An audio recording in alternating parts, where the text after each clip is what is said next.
Rev up your engines!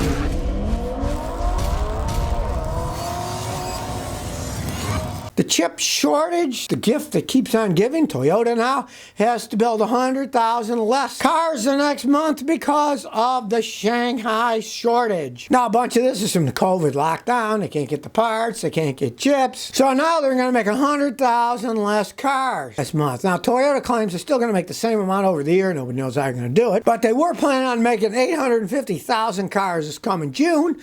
Now they're only going to make 750,000, they say, because of the shortage. And then if they do stop the COVID lockdown, then they got to ramp things back up again. So they're figuring they're going to make 100,000 less cars. So if you're looking for a new Toyota, you might want to wait a little bit longer. There'll still be a shortage of them. They'll keep marking the prices up. So I say wait until the recession starts. Then they're all going to have to start dropping their prices because people won't have any money and they won't be buying cars. Damian Pasor says, what are your thoughts on Bentleys and Rolls Royce? Have you ever worked on one? Yeah, I've worked on all different kinds of cars. Originally, of course, those were English luxury cars, right? Rolls Royce is now BMW. They bought them ages ago. And Bentley, I believe, is owned by VW. That's the flash car for people who have more money than sense. And they want to be seen in a Bentley. I mean, to me, people are people. It's what's in here that counts, not what you're driving down the road. I had a guy came over here one time. He says, well, you know, you're the famous mechanic. What do you drive? Now, nothing expensive. He says, I suppose you drive a Honda Civic. I said, no. A Toyota Matrix, which is close, because that's basically a Toyota Corolla anyways,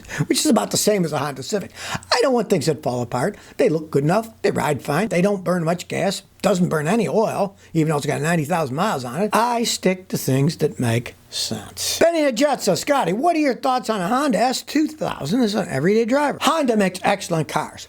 That was one of the best engines they ever made. Realize it's not turbocharged, supercharged. It's a normally aspirated engine. They're very fast, fun cars to drive, and they will hold up. But of course, they haven't made them for years. So you're talking about buying a used one as a daily driver.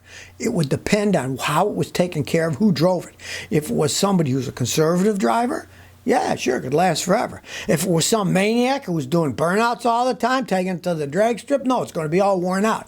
Everything wears out, even that car. You rev it as high as you can all the time, things are going to wear out. Now, they're well made. You can get parts for them. You can fix them up. But realize one thing about the Honda S2000. The prices are rising. I remember go back a decade or so ago, you could pick them up dirt cheap, $6 grand, $8 grand. Now they're going for 50 grand, 60 grand because everybody likes them. They're never probably ever going to make them again. And they are excellent vehicles. They're really a lot of fun. You can rev the heck out of those things and they can take it and they just zoom down the road. They are fun to drive. They were never a sports car company, so it wasn't their real forte. They wanted to make money selling regular cars to people. And then the motorcycle division, really fast motorcycles, but any other kind of motorcycles too. Little clunkers, big cruisers, they know what they're doing. Alex Turner says, Scotty, I need to replace a bent lateral arm. Could I just bend it back? Well, how good are you at bending steel? Now, I know guys that are pros, they'll heat it up, bend it. How are you going to know that you have the exact same shape? I would just replace it.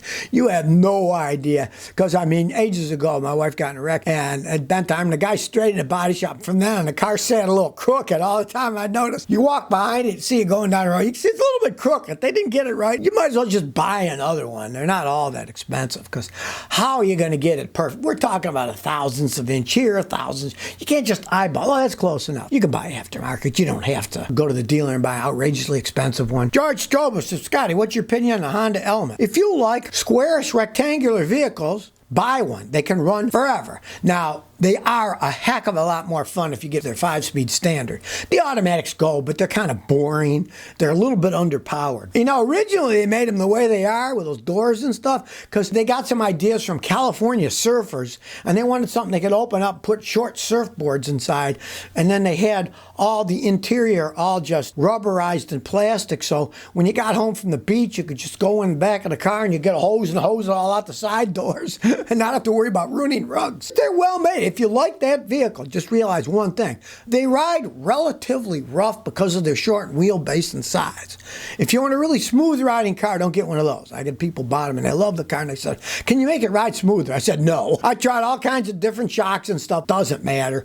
They won't ride all that great. But if you don't mind a bumpy ride, those things can run forever. Brad H says, got an '03 Suburban. When I touch the brakes, a humming noise coming from the pedal. What could it be? Generally, you get a humming noise. That's usually the brake booster. The master cylinder that has the fluid that pushes pushes it out when you step on it, is bolted to the booster, and the booster boosts it to give you power brakes, right? When they go bad, you get a humming, just like, blowing into a harmonica, whoop, and you'll feel the vibration in your foot. It's probably that your booster is going out. But the boosters do have a check valve. Check valves cost like $5. Try a new check valve first, and it's a lot cheaper than changing the whole booster. Try a new check valve. Any auto parts store can sell you one. They just pop in and out. You can change them in 2 minutes. Verena's Keeper says, Scotty, help. My 2018 Chevy Cruze LT is consuming gas. I get 19 miles a gallon and I drive conservatively. What can you do? A Cruze should get a lot better than 19 miles a gallon. First thing I'd say, change spark plugs, change the air filter. If that doesn't work, have the mass airflow sensor cleaned. And if that doesn't work, pay a mechanic like me to pressure clean the fuel injectors. As they age, the fuel injectors will get carbon built up, and then instead of spraying a perfect cone that they're supposed to, it'll splatter all over the place. You'll get crappy gas mileage. Now, if that doesn't work, it could be you got a bad fuel injector.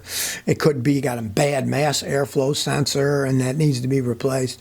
But generally clean, and if it runs okay otherwise, that'll usually help it quite a bit. Then, of course, pray it's not your tranny going out, because if your tranny doesn't shift into the high gears, you'll get crappy gas mileage. So let's say you got a 5-speed automatic, right? Put it in drive when there's no one around in a long stretch and slowly accelerate it, and see how many times it shifts gears. And if it only shifts 4 times, it's a 5-speed transmission, isn't shifting in a gear, and you're going to get crappy gas mileage, because the trannies on those things stink. It's often a bad transmission. Chase says, I got an old 2002 Explorer, keeps burning through ignition coils. Any ideas what it might be? Well, generally, it's one of two things. Either you're buying cheap, crappy ignition coils made in China, and I see that all the time. Their products are garbage. They burn out all the time. Or, and this will often happen, if I were you, I would just get a big old ground strap wire, put a new one on your negative battery terminal where the bolt is, take the bolt off, put it on, tighten it up, and then the other end of the cable, bolt it to the engine on any metal bolt. Because if your engine is not grounded correctly, it'll burn out the coils, because the coils have to be grounded. And if your battery is not grounded perfectly to the engine, that'll strain the coils and they'll burn out all the time. It could be as simple as you just need to reground your engine with a new strap. I mean, it costs you $10 for the cable and just bolt it on. And if that solves it, hey, you can thank me for fixing your car really cheap. Now, like I say, though, if you're buying Chinese-made coils, go buy the OEM Ford ones. Don't buy crappy Chinese-made stuff, because they will just burn out. I had a guy send me LED headlights. Great, it said, try them out, Scotty. I put them in. I turned them on. They went flash, they burned out, and that was it. They were cheaply made in China. I would never tell anybody to buy one. Georgie Nekoff says, can an exhaust leak cause uneven idle? It certainly can. The oxygen sensors are on the exhaust system. They measure the residual oxygen in your exhaust gas, so how much unburned oxygen there was. And then, depending on what the ratio is, the computer will either tell fuel injectors to give it more fuel if they think it's running lean, or less fuel if it's running rich. Now, I might say, how can they do that? Well, it's just how long it pulses the fuel injectors. If it pulses them for like, 0.46 milliseconds and it needs to be richer, it might pulse them for 0.56 milliseconds, so it'll make it last longer. And then you'll get more fuel. And if you have an exhaust leak, all bets are off. That screws up the readings that the oxygen sensors get. And it can make your car idle like bananas. It can also make your car, you're going down the road, kind of herky-jerk while you're accelerating too, because it messes with the air-fuel ratio, which is to be changed all the time while you're driving. When you're accelerating, decelerating, the computer changes those ratios. And if you got an exhaust leak, it screws up what's actually happening, because the computer will get false information because that air is being added to the exhaust. It screws everything up. Wayne says, Scotty, how long does gas last in the tank? I drive little. I use premium fuel if it matters. In the 40s and 50s and 60s, gasoline, maybe it was good for 6-8 months. They didn't put that many additives into it. And the ones they did, like lead, stay in solution. But today, they got so much crap in the car, ethanol, all these additives. It's only good for maybe 2 to 3 months max. So if you don't drive your car much, what you want to do is only fill it halfway. So then when it gets down to a quarter, fill it halfway again. And you'll be burning through that gas, and you're not going to be storing a tank that might go bad. You can't today store a car for a couple of years. It'll smell more like turpentine than gasoline, because a whole bunch of the stuff will have settled apart, evaporated off. You can't store modern gas all that long. There's too much crap in it. Maybe you don't drive much, fill it halfway. Gets down to a quarter, fill it halfway again. Don't fill it where it's going to have a lot of old gas for a long period of time. Relentless Enterprises says, Scotty, the fabric on my door is bubbling like an old car with a saggy ceiling.